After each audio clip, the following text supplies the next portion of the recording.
Boa tarde a todos e bem-vindos a mais um ASLab. Como muitos sabem, o ASLab é um seminário mensal organizado pela Rede de Investigação em Azulejos, do Artis, Instituto de História da Arte da Faculdade de Letras da Universidade de Lisboa, em parceria com o Museu Nacional do Azulejo. Eu chamo-me Rosário Salema de Carvalho, sou investigadora e coordenadora do AS. E estarei a moderar esta sessão que tem como convidada a investigadora do Laboratório Hércules, Matilda Larsen Dias Coutinho, a quem agradeço muito desde já a participação neste ASLab. A Matilda é conservadora restauradora da cerâmica e vidro, doutorou-se em Conservação e Restauro na especialidade de Ciências da Conservação pela Universidade Nova de Lisboa e depois continuou a investigação como bolseira de doutoramento na VICART, abordando o tema da biodeterioração da cerâmica, assim como os materiais e técnicas aplicados na produção de cerâmica vidrada. Atualmente é investigadora do Laboratório Hércules, na Universidade de Évora, onde desenvolve duas linhas de investigação. A biodeterioração, investigando a conservação de objetos expostos à colonização biológica por líquenes, e a cerâmica, num projeto sobre os materiais e técnicas de produção utilizados na produção de cerâmica artística do final do século XIX. Hoje a Matilda vai-nos falar sobre os revestimentos azulejados aplicados em cúpulas e corcheos sem querer adiantar muito mais esta matéria, eu vou desde já, sem mais demoras, passar a palavra à Matilda, a quem volto a agradecer a disponibilidade para estar aqui hoje connosco. Boa tarde.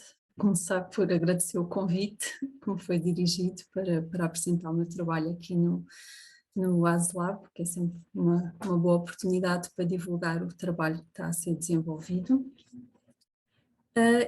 E quero agradecer a todos que se disponibilizaram para vir assistir esta apresentação. O trabalho que vou apresentar é um projeto que tem sido submetido, é um projeto que ainda não está financiado, mas que se tem vindo a desenvolver ao longo dos últimos 2 anos e meio, 3 anos, que tem como objetivo, como o título indica, desvendar a origem e traçar o futuro dos revestimentos azulejados aplicados em cúpulas e corcheos no território nacional, em Portugal.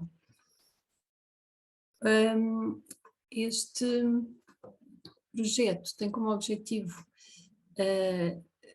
conhecer melhor qual é a origem destes revestimentos, como é que eles aparecem em Portugal, está muito pouco estudado em comparação com outros revestimentos azulejados.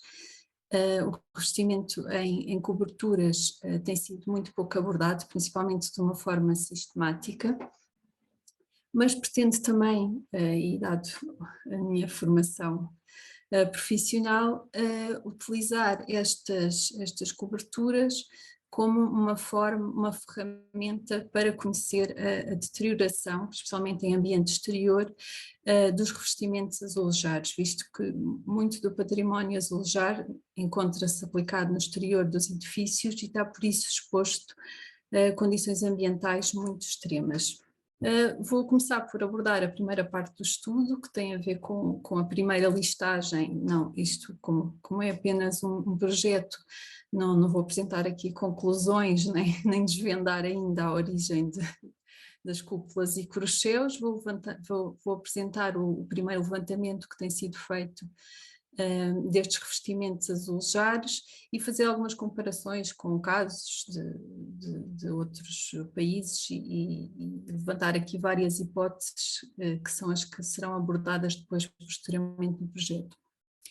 Depois vou apresentar uma parte da deterioração e a influência dos fatores ambientais e como é que estas estruturas podem contribuir para conhecer mais os métodos de degradação dos azulejos, e depois vou explicar como é que iremos utilizar os dados deste estudo para tentar produzir modelos preditivos, ou seja, modelos que possam ajudar a determinar qual é o risco que um determinado revestimento azulejar está exposto consoante as condições microambientais a que ele se encontra exposto. Não vou aqui falar da importância do património azulejar em Portugal, que acho que é do conhecimento de todos, mas quero aqui frisar que o revestimento azulejar, claro que a maioria são realmente revestimentos parietais, mas não só, e existem vários tipos de estruturas que apresentam estes revestimentos azulejares, quer corcheus, quer na forma de cúpulas, muitas vezes não são cúpulas perfeitas, mas são cúpulas facetadas que foram revestidas a azulejo, e temos também outro tipo de estruturas que são pináculos, e estas estruturas têm a peculiaridade de ganhar uma estrutura tridimensional. Claro que também temos uma estrutura tridimensional quando estamos no interior de um edifício ou no exterior do edifício, mas aqui ganham, devido a uma dimensão mais reduzida, ganham quase uma forma escultórica, e isto é uma das abordagens que o projeto também pretende perceber, é a integração desta estrutura quase arquitetónica dentro como elemento arquitetónico de um edifício. Aqui mostro brevemente aqui a tabela que temos feito do levantamento destes revestimentos em Portugal. Temos já cerca de 57 edifícios, sendo que muitos deles apresentam várias estruturas deste tipo, como o Palácio da Pena tem cúpulas com revestimento azulejar. O próprio Museu do Azulejo tem um pináculo e tem uma cúpula revestida a azulejo, que é muito pouco visível. O pináculo é visível, mas a cúpula não é totalmente visível do exterior. E temos outros edifícios que têm várias, por isso temos 57 edifícios, mas são mais estruturas do que as 57. Encontram-se um pouco por todo o país, não digo todo o país, ou pelo menos ainda não conseguimos detectar, até era uma coisa que eu gostaria de pedir, é se alguém tiver informação sobre este tipo de estruturas, se me puderem enviar seria fantástico. E temos tanto em Portugal continental, distribuído por 11 distritos, Viana do Castelo, Braga, Porto, Aveiro, Viseu, Coimbra, Santarém, Lisboa, Setúbal, Évora e Porto Alegre.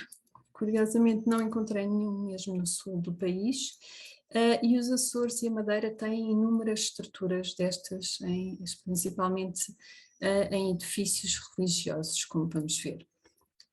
Analisando o tipo de edifícios onde estas estruturas foram aplicadas, verifica-se que a maioria foi realmente aplicada em arquitetura religiosa. E existem também alguns exemplares em arquitetura civil, mas são em muito menor quantidade do que os aplicados em arquitetura. É uma prevalência à arquitetura religiosa.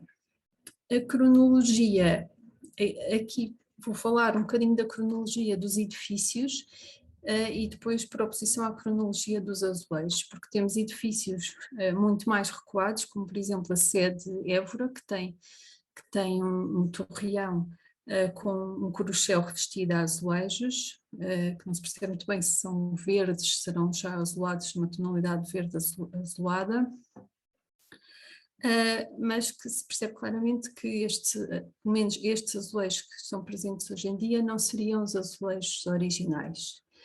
Temos outras estruturas, como a Igreja do Carmo e dos Carmelitas no Porto, em que já temos no século XVIII, e, por exemplo, este edifício, que é completamente contemporâneo, não vamos aqui falar muito da parte estética, mas decidi mostrá-lo mais como um exemplo desta aplicação, em que continuamos a ter este revestimento com azulejos azuis e brancos aplicados num elemento quase decorativo de um edifício.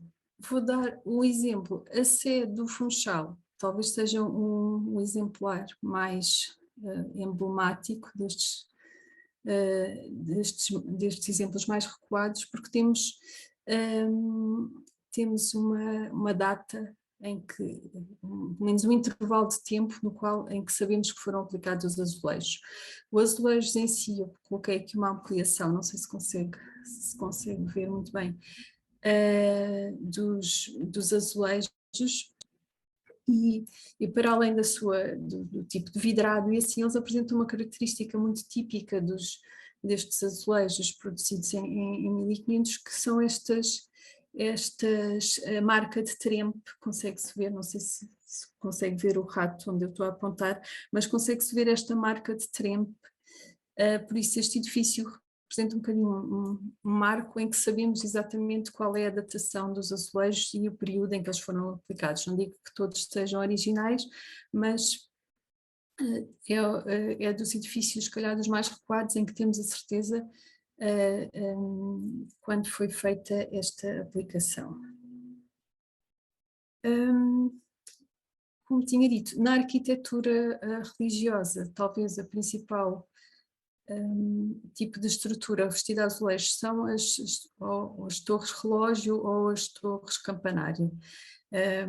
Mais de 50% dos casos correspondem, e portanto podem ser corochéus. Temos aqui alguns exemplos, desculpa que esta imagem está um bocadinho desfocada, de Igreja de Santarém, ou este de Alcobaça, ou de Viana do Castelo, e este julgo que é do Porto.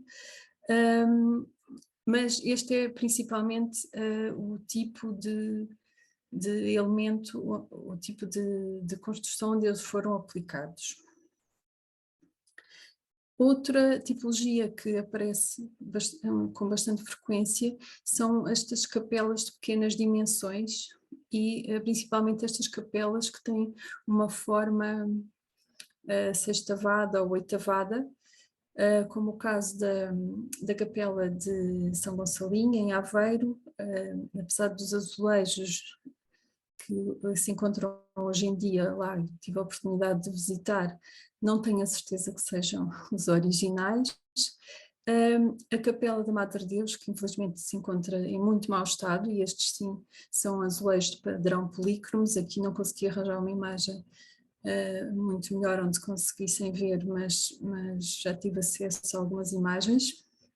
Temos a Capela de Bom Jesus, no convento da Arrábida, e a Capela do Senhor dos Aflitos, em Coimbra. E vamos ver depois mais um caso de uma capela em Évora, que é uma capela quadrangular, mas é uma capela de pequenas dimensões, onde podemos ver exatamente a aplicação deste tipo de revestimento. Na arquitetura civil, como tinha referido, existem menos exemplares. Aqui mostro uns da Câmara Municipal de Sintra e outro da Quinta do Patinho. Ambos são bastante mais recentes, do século XIX, início do século XX, os exemplares que encontramos na arquitetura civil, com exceção de uma tipologia, que são os aplicados em elementos decorativos ou arquitetónicos em jardins. Encontramos duas cúpulas na Casa dos Biscainhos, em Braga, e o Palácio Fronteira, em Lisboa, apresenta tanto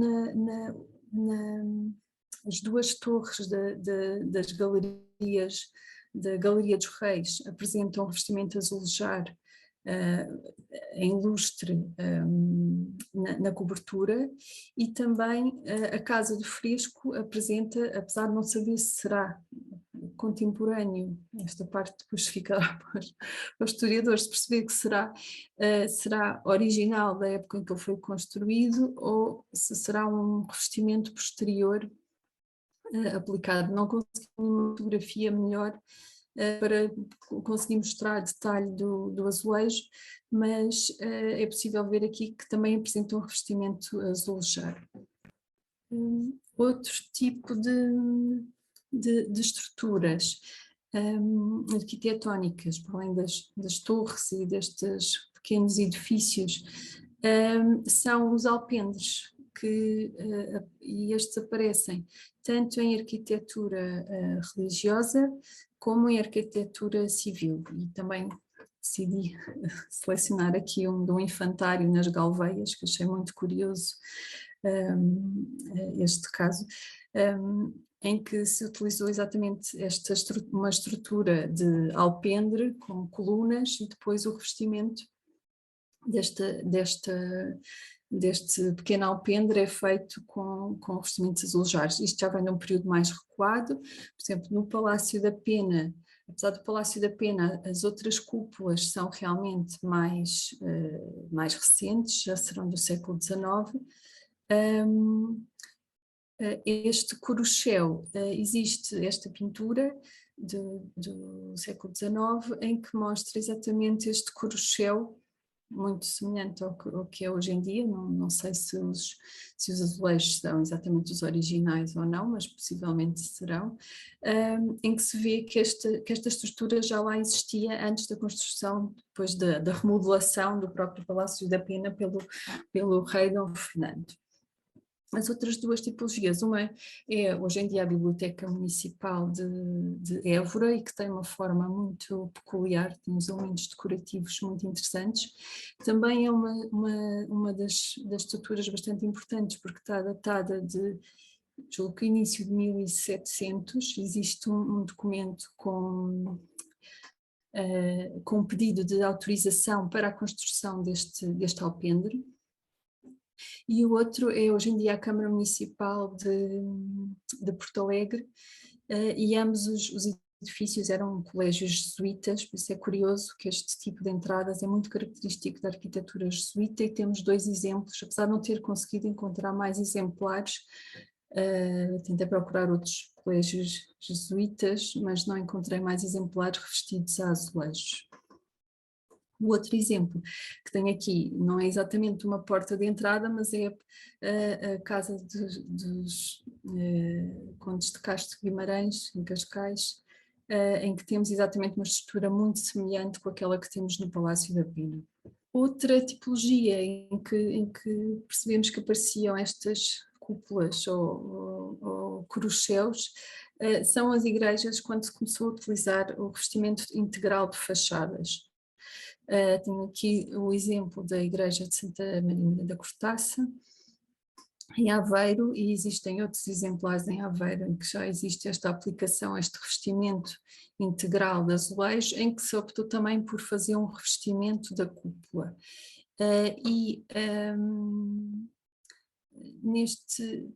Possivelmente influenciado por este revestimento de azulejos, depois aparecem outras igrejas em que o edifício é claramente mais antigo, mas que foram alvo de intervenções de conservação e restauro, muitas vezes já no século XX, em que revestiram a igreja totalmente e também o coruchel, muitas vezes com azulejos já industriais, e principalmente no norte do país existem imensos exemplares deste tipo de estruturas. Para mostrar um bocadinho a complexidade dos revestimentos, visto que tenho aqui um exemplo da Igreja de São Vicente de Abrantes, em que temos claramente um revestimento azulejar moderno, num edifício bastante mais antigo, mas através de pesquisa documental conseguimos descobrir num blog uma notícia muito interessante do Jornal de Abrantes, em que diz exatamente que estes azulejos Sacavém, dizem que infelizmente estes azulejos Sacavém vieram substituir uns azulejos quinhentistas que ornamentavam a torre. Por isso, uma das partes do projeto será exatamente perceber, nestes casos em que temos revestimentos azulejados mais modernos em edifícios mais antigos, se estes azulejos não vieram substituir uns azulejos que estariam lá mais recuados. e não são apenas um revestimento que foi feito posteriormente, mas vieram substituir. Claro que não vamos ter acesso aos azulejos originais, mas será interessante para compreender quando é que começou este tipo de revestimento a ser aplicado e perceber se eles seriam originais da construção do edifício ou não. Por fim, tenho aqui alguns casos de edifícios que hoje em dia já não existem. A pesquisa documental às vezes não é apenas de textos escritos, mas a pesquisa em imagens permite ver edifícios que existiam. Aqui está um caso do Panorama de Lisboa, que está no Museu Nacional de Arte Antiga, em que vemos exatamente que existiam aqui dois corochéus no centro de Lisboa, revestidos, parece pelo menos, a azulejos. Temos aqui o caso dos azulejos, de um enxactado de azulejos em zigue-zague. O convento de São Francisco no Funchal, que existem, além de fotografias, existe também uma pintura que mostra este edifício, que já foi demolido, já não existe, e também existe o convento de Nossa Senhora das Mercês no Funchal. O Funchal tem variadas estruturas, além da Sé, tem o Corochel de Santa Clara, que irei mostrar mais à frente. A Igreja de São Pedro ainda tem mais diversos edifícios, por isso é curioso que numa zona pequena se concentram diversos edifícios com este tipo de revestimento. Fazendo um resumo da tipologia de azulejos que podemos encontrar, temos o caso de azulejos lisos, talvez em edifícios mais recentes, por exemplo o Palácio da Pena tem os azulejos amarelos lisos aplicados nas cúpulas. Depois azulejos lisos de várias cores, como temos na Sé do Funchal. Azulejos bicolores, tanto em verde como em verde e branco e azul e branco, existem inúmeros exemplares, como vimos, quer a Biblioteca de Elvas, do Convento do Bom Jesus da Arrábida. Alguns exemplares de enxactado, apesar de serem mais em verde, e tanto enxactado falso, como vamos ver no Convento de Santa Clara do Funchal, como enxactado mesmo com azulejos de diferentes cores. Alguns exemplares de azulejos de padrão, polícromos, como por exemplo de Nossa Senhora da Memória, ou a Ermida da Memória na Nazaré, a Igreja de São Pedro no Funchal. Existem assim vários edifícios que têm exatamente este tipo de padrão, e temos também alguns azulejos de figura avulsa, como o caso que mostrei do alpendre da Câmara Municipal de Porto Alegre. Existem depois algumas exceções, mas principalmente estes são os tipos de revestimento que podemos encontrar a revestir coberturas. Trouxe aqui uma exceção para o caso de alguém que conseguir contribuir para...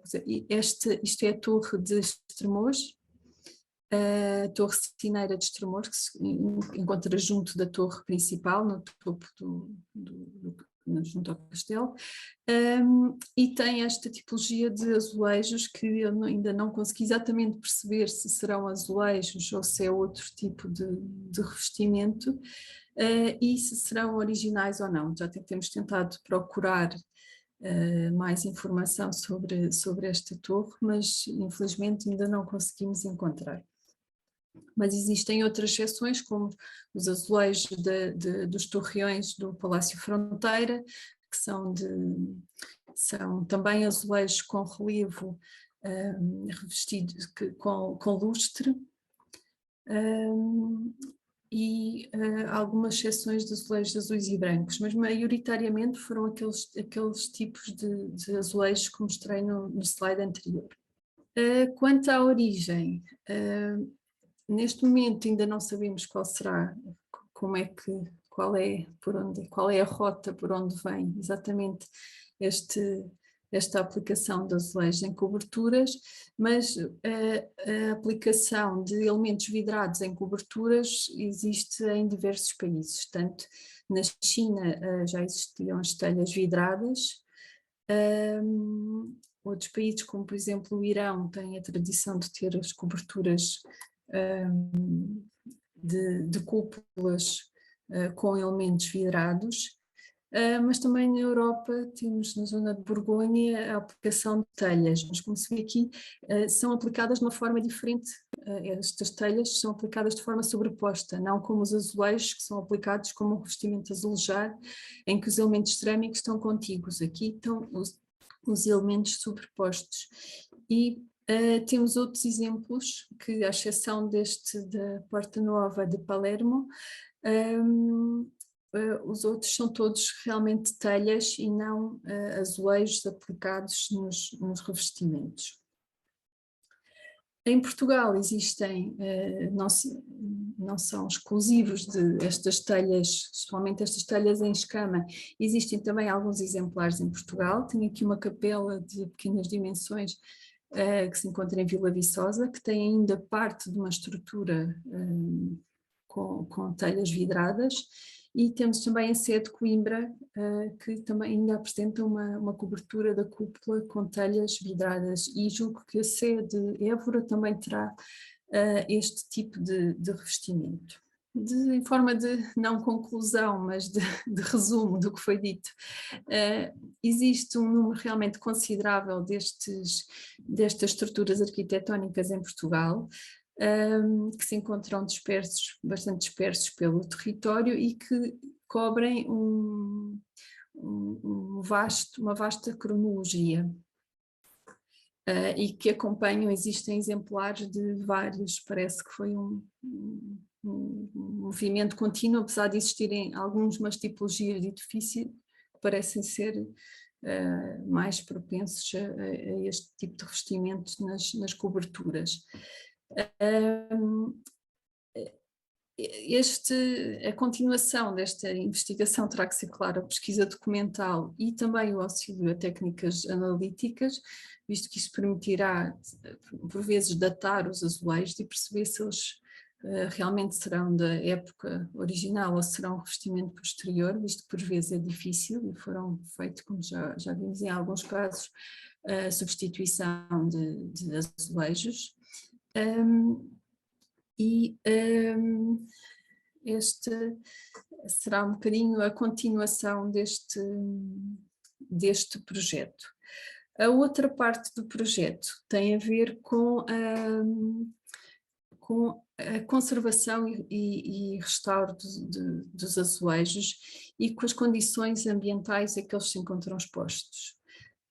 Todos os azulejos de exterior encontram-se expostos à radiação solar, ao vento, aos micro-organismos poluentes e chuva, mas os azulejos das cúpulas, a cobertura tem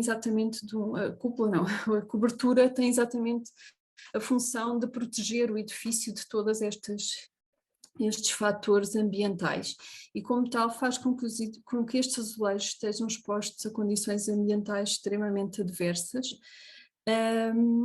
E neste sentido é que surgiu esta segunda parte do estudo, de utilizar estas estruturas quase como um modelo para compreender como é que estes fatores ambientais influenciam a degradação dos azulejos. Aqui tenho elencados as formas de deterioração que encontramos numa das cúpulas, que vou apresentar agora, que é a cúpula da Casa Severins Faria em Évora, e desde a acumulação de sujidade, fissuras, fraturas, perda de material, fissuração do vidrado, empolamento do vidrado, manchas, é uma longa lista de formas de deterioração que apresentam este tipo de coberturas. E apesar de só estes dois casos de estudo que eu vou apresentar foram estudados de uma forma mais extensiva, este tipo de danos encontra-se na maior parte dos edifícios que tenho visitado. Os principais ou mais preocupantes são realmente o empolamento do vidrado e destacamento do vidrado, visto isto causa um dano irreversível no azulejo, e o azulejo perde, digamos que a sua camada pictórica quando isto acontece, e também a colonização biológica, visto que ela acaba por contribuir para o destacamento do vidrado.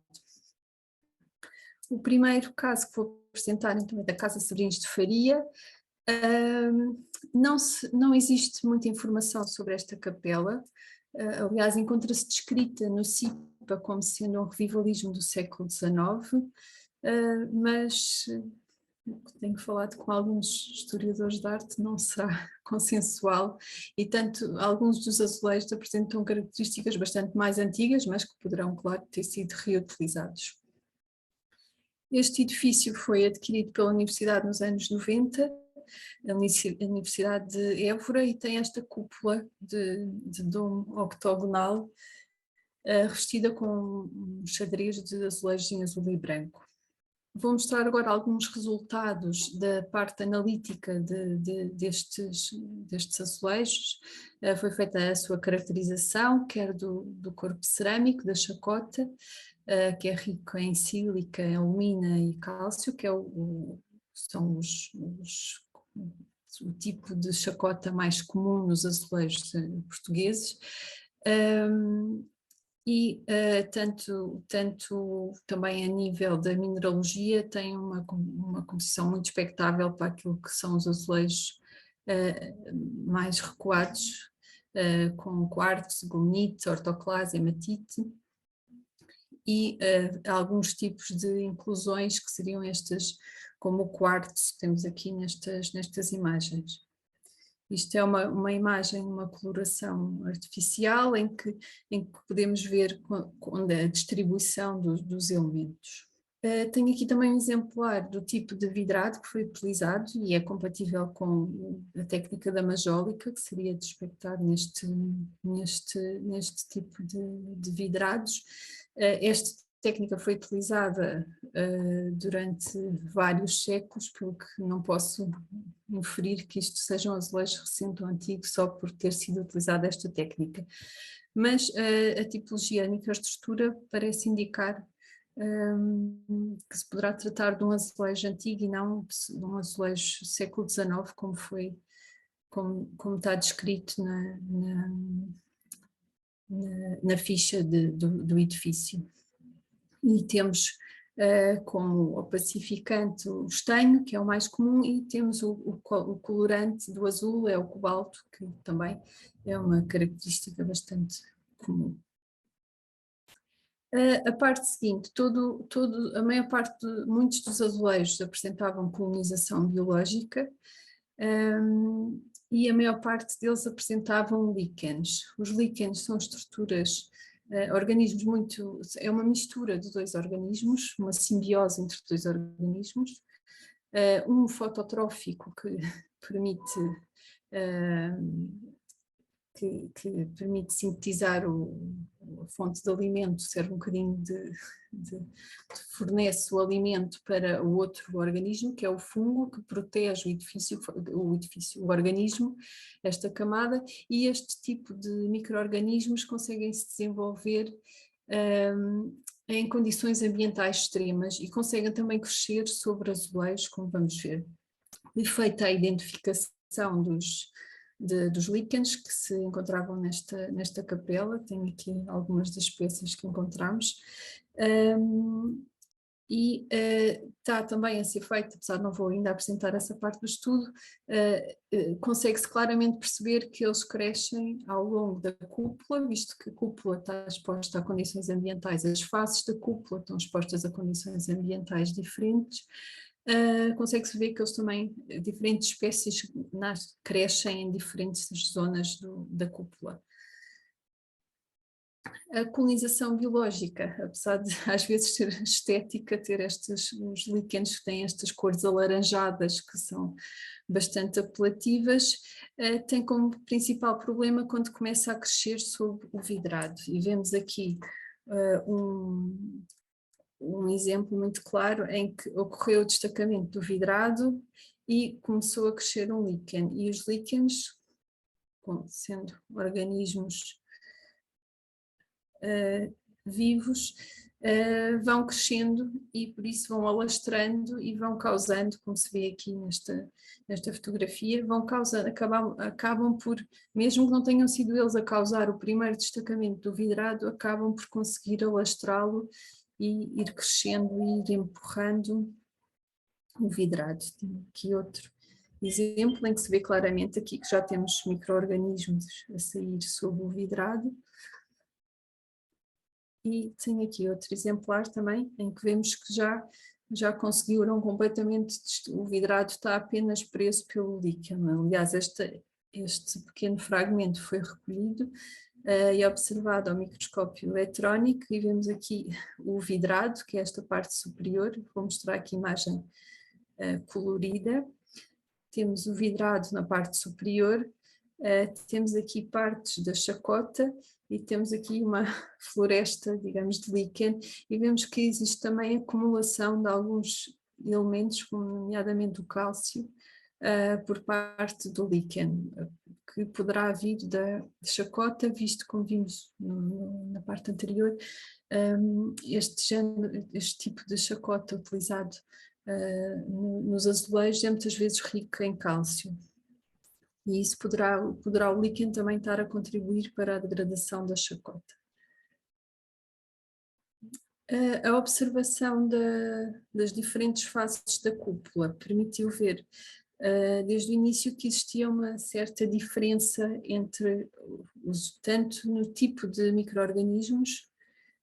Na parede virada a sul tínhamos organismos que cresciam tanto sob o vidrado, mas principalmente sob o vidrado, apesar de existirem um ou outro caso em que cresciam também na chacota.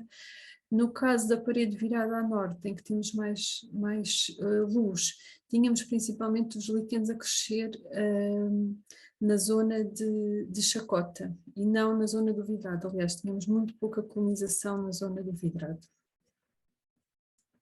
Aqui temos um exemplo do caso dos líquens a crescer na chacota.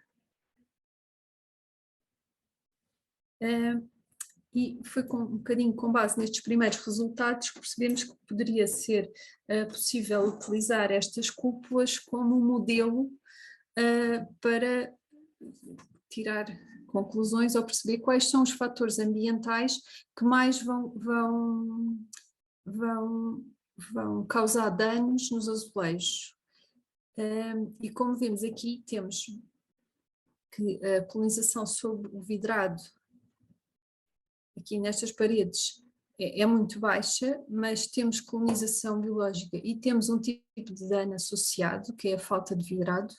Possivelmente a colonização biológica dá-se na chacota porque há outra causa que inicia esta falta de vidrado. E temos zonas onde temos muita colonização biológica, na parede virada para sul, mas que não temos praticamente danos, ou seja, temos uma colonização que acontece apenas por cima do vidrado e não temos esta penetração na chacota.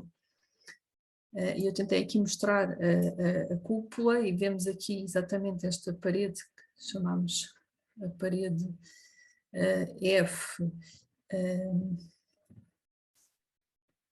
a parede E, desculpa, a parede E e a D, e a C, em que temos mais danos na chacota e ao nível do vidrado. Estes danos estão possivelmente associados com a exposição solar, ou seja, as zonas onde vai haver mais exposição solar. A exposição solar influencia fortemente o crescimento dos organismos. Aliás, é do conhecimento comum que a parede do lado norte normalmente está mais colonizada do que a parede do lado sul, e isso está exatamente relacionado com a tendência, com as condições microambientais que vamos ter neste tipo de parede. E por isso vemos que há uma prevalência dos danos deste lado, apesar da colonização biológica ser mais intensa do lado oposto. Daí podemos pensar que a colonização biológica não será a principal forma de degradação, será uma continuação, e que a principal forma de degradação está relacionada exatamente com esta exposição solar. Para tentar depois relacionar estes dados, o que estamos a fazer é tentar mapear, ver as condições a que estão expostas cada azulejo, como, nomeadamente, a distância ao solo, a distância a numa parede horizontal, visto que isto está relacionado depois com a subida de água por capilaridade, o tipo de substrato, as características do substrato, como vamos ver mais à frente, a cor vai ter uma influência na forma de gradação, a inclinação da superfície, a distância a uma superfície horizontal, superior, neste caso, que dá, no caso, por exemplo, dos micro-organismos, são zonas onde eles conseguem acumular mais facilmente do que numa parede totalmente vertical, e depois a orientação solar, que vai influenciar não apenas a quantidade de luz, como vamos ver, mas também a parte da temperatura. E são estes os fatores, mais ou menos, que tentamos analisar e correlacionar tanto com a colonização biológica como com as formas de gradação que temos estado a ver neste tipo de cobertura. Aqui realizámos algumas análises com uma câmara térmica e talvez o que chame mais a atenção é que os azulejos, existe uma diferença clara entre os azulejos. Aqui temos azulejos com duas colorações diferentes, uns azuis e outros brancos, e vemos claramente que os azulejos azuis, não é, como têm uma cor mais escura, atingem temperaturas mais elevadas, ao contrário dos azulejos brancos, que são mais refletores, por isso têm uma temperatura mais baixa. No entanto, verificamos que os azulejos de coloração branca apresentam mais danos do que os azulejos de coloração azul escura. Pelo que a temperatura só por si não será, a variação de temperatura não será por si o que causa este dano de destacamento do vidrado.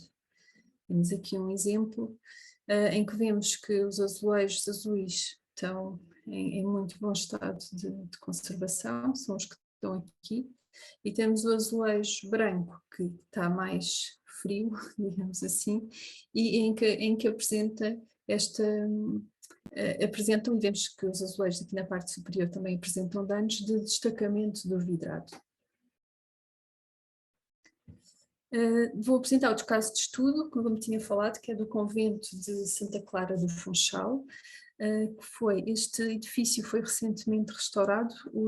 As imagens que vou mostrar foram antes do restauro. Eu tive a oportunidade de visitar a cúpula e de fazer uma recolha de amostras exatamente quando iniciou o restauro, e também, tal como a cúpula que mostrei de Évora, esta tem também 8 faces cobertas com azulejos. Estes azulejos são muito interessantes porque são enxaquetado falso, ou seja, aqui consegue-se ver, o enxaquetado é feito não com azulejos diferentes, cores diferentes aplicadas em azulejos diferentes, mas é uma simulação do enxaquetado em que o azul foi pintado sobre o branco, tudo no mesmo azulejo. Tal como se verificou no caso anterior, os principais problemas de deterioração eram o empolamento, o destacamento do vidrado e apresentava também muita colonização biológica. Muitas vezes estas cúpulas, aqui são uma parte, têm problemas estruturais também, arquitetónicos e fissuras e falhas, mas neste momento não estamos a olhar muito para a parte arquitetónica e para a parte de movimentação do substrato onde os azulejos se encontram aplicados. Estamos mais a ver a parte da deterioração que está relacionada com os fatores ambientais e não com o enquadramento do edifício. Aqui temos uma secção do azulejo, também tal como aconteceu no caso anterior, fizemos a caracterização dos azulejos e verificámos que alguns azulejos tinham umas inclusões de cor avermelhada e que muitas vezes, temos aqui algum exemplo, são zonas que parecem ter menos cálcio e ser muito ricas em potássio, alumínio e silício.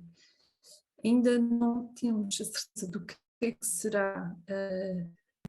Muitas vezes que este tipo de elementos são misturas de pastas cerâmicas, no entanto, não é assim muito claro que sejam misturas de pasta cerâmica, visto que muitas vezes apresentam uma forma quase arredondada, não apresentam uma forma de uma pasta que foi misturada noutra. Aqui, por acaso, apresentam este tipo de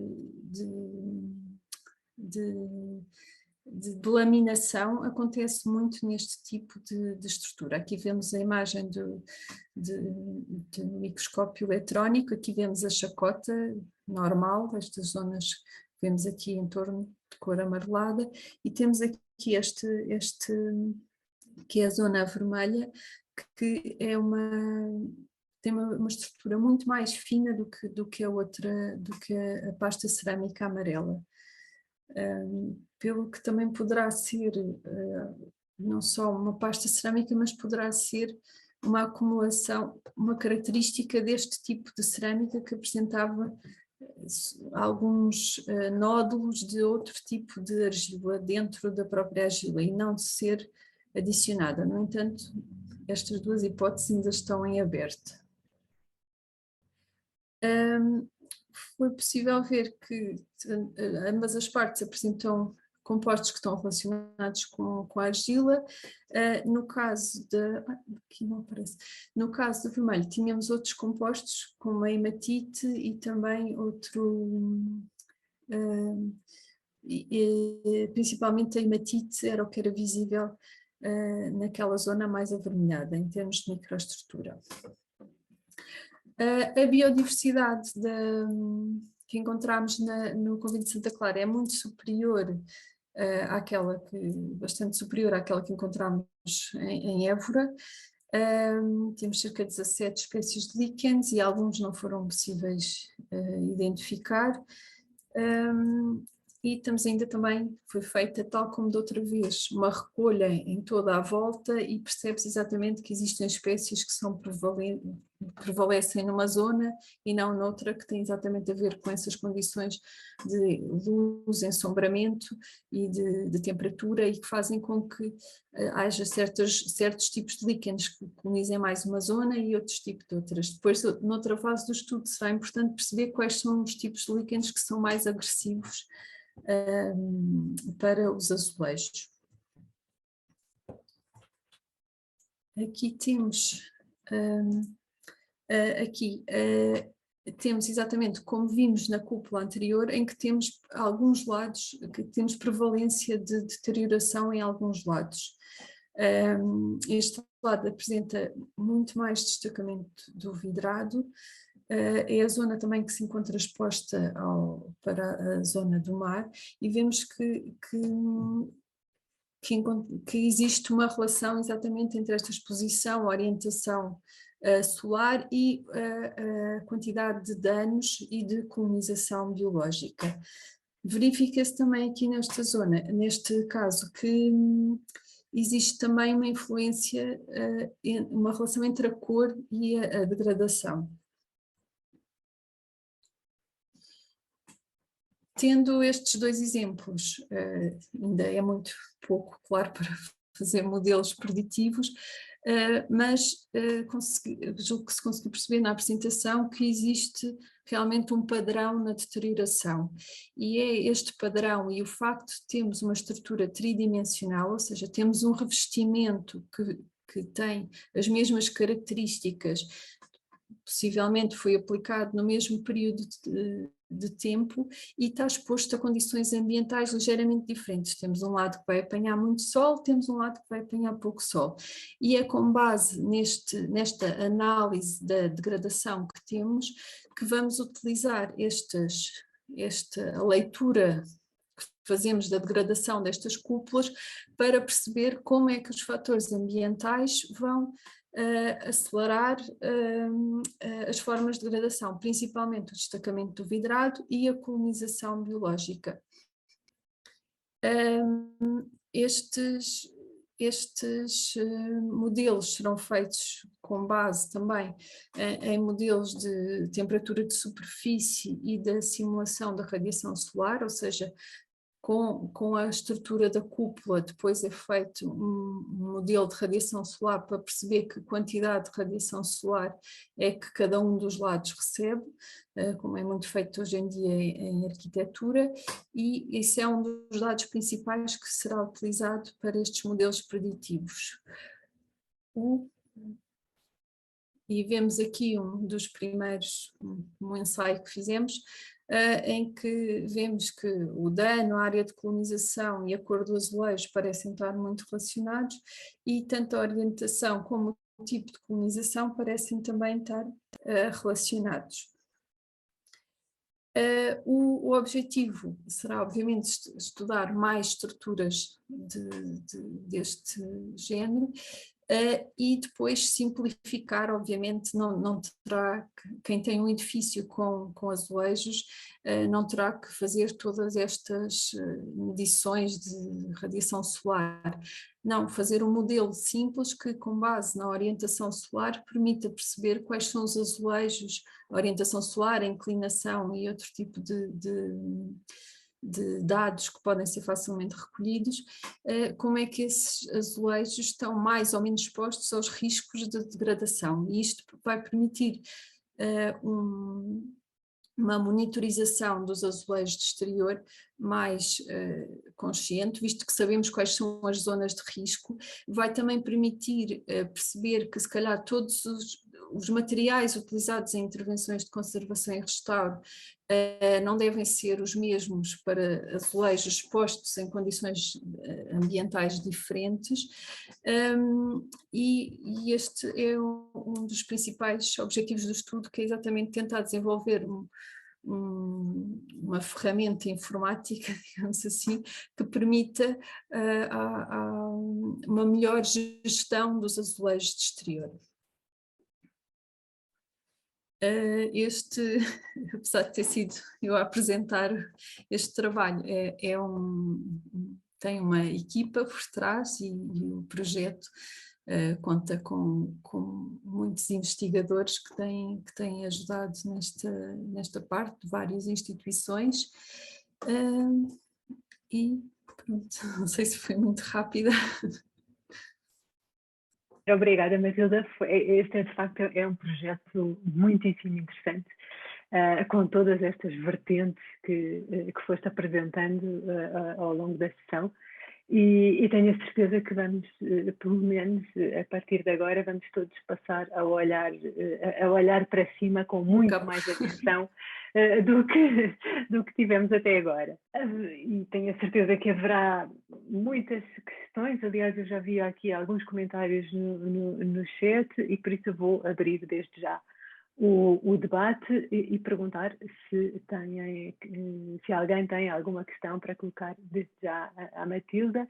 A Patrícia dizia que o Castelo de Porto de Mós também tem corcheus com azulejos. Acho que julgo, não tenho a certeza, mas julgo que são telhas. Vou aqui acrescentar na lista. Aliás, agradeço se alguém tiver mais informações. A Eva dizia aqui outra coisa, Matilda, dizer se podias dar um endereço de e-mail para enviar as novas descobertas. Posso colocar aqui no chat. Temos aqui outra pergunta. A Rafaela Xavier disse que teve que sair, mas gostava de fazer uma pergunta. Por que razão eram revestidos os corcheus e cúpulas? Qual seria a intenção? Acentuar o seu já natural destaque na arquitetura do imóvel? Muito obrigada, gostei muito. Acho que é uma questão para o projeto. Assim, à partida parece que sim, não é? Mas não...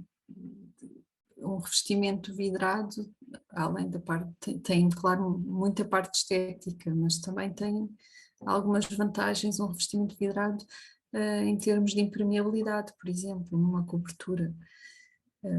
Não sei, essa será uma questão, acho eu, para se mais para a frente, para responder mais à frente. A Patrícia, entretanto, voltou aqui a dizer que o CIPA refere placas cerâmicas verdes, no caso do Castelo de Porto de Mós. Eu tenho ideia que também inicialmente recolhi essa informação do Castelo de Porto de Mós, mas que são aplicadas já como telhas, um bocadinho como aquelas que eu mostrei, aquelas telhas francesas de Borgonha, em que temos já sobreposição eu não considerei essas, claro que têm interesse e vou considerar em termos de comparação, mas para a listagem não as considerei por não serem aplicadas exatamente da mesma forma que são aplicados os azulejos, em que são aplicados justapostos e não há esta sobreposição dos elementos cerâmicos que existe nas telhas. Entretanto, estou a ver ali o Celso. Eu gostei bastante do trabalho, tive sempre muito interesse sobre o revestimento do coruchel da Cedévora. A Matilda falou que provavelmente já serão novos. Do que eu sempre observei, me parece que não será de excluir que ainda permaneçam algum revestimento original, pelo menos há ali claramente uma zona de marcação de... Pois existem duas zonas diferentes no coruchão. Eu estava a dizer não original, não... Como é que é de explicar? Não da altura, é original do edifício, já seria sim. uma remodelação, uma coisa posterior. Depois, quer dizer, a Sé sofreu muitas adaptações ao longo do tempo e parte deles podem realmente ser aplicados em alguma dessas remodelações. A parte superior desse coruchel já apresenta uma tonalidade completamente diferente. Eu ainda não tive a oportunidade, fui àquela zona mais perto, mas não tive a oportunidade mesmo de subir ainda à torre para os observar. Mas julgo que a caracterização cerâmica seria uma hipótese para esclarecer esta dúvida. O do Palácio, que apresentou depois também de Évora, o que foi adquirido pela Universidade, parece-me que realmente são azulejos do século XIX, sem dúvida. Aquele vidrado branco pouco transparente, aquele azul também fora do tom, muito difícil. E eu acho que talvez, se você tiver a possibilidade de examinar a pasta, acho que é possível perceber na pasta que ela talvez já tenha já tenha sido usado algum procedimento mecânico e A provavelmente moagem. os grãos serão mais finos do que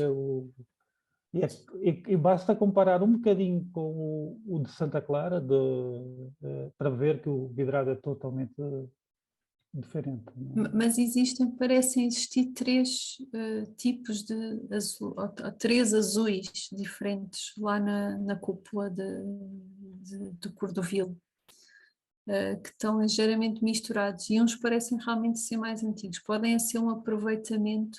Eu tentei falar com algumas pessoas da família Cordovil para perceber se teriam alguma ideia, se poderiam ter assim alguma história de família para que dissesse que foi, porque sendo do século XIX seria relativamente recente, não é, em termos de parentesco, de saberem quem é que teria mandado construir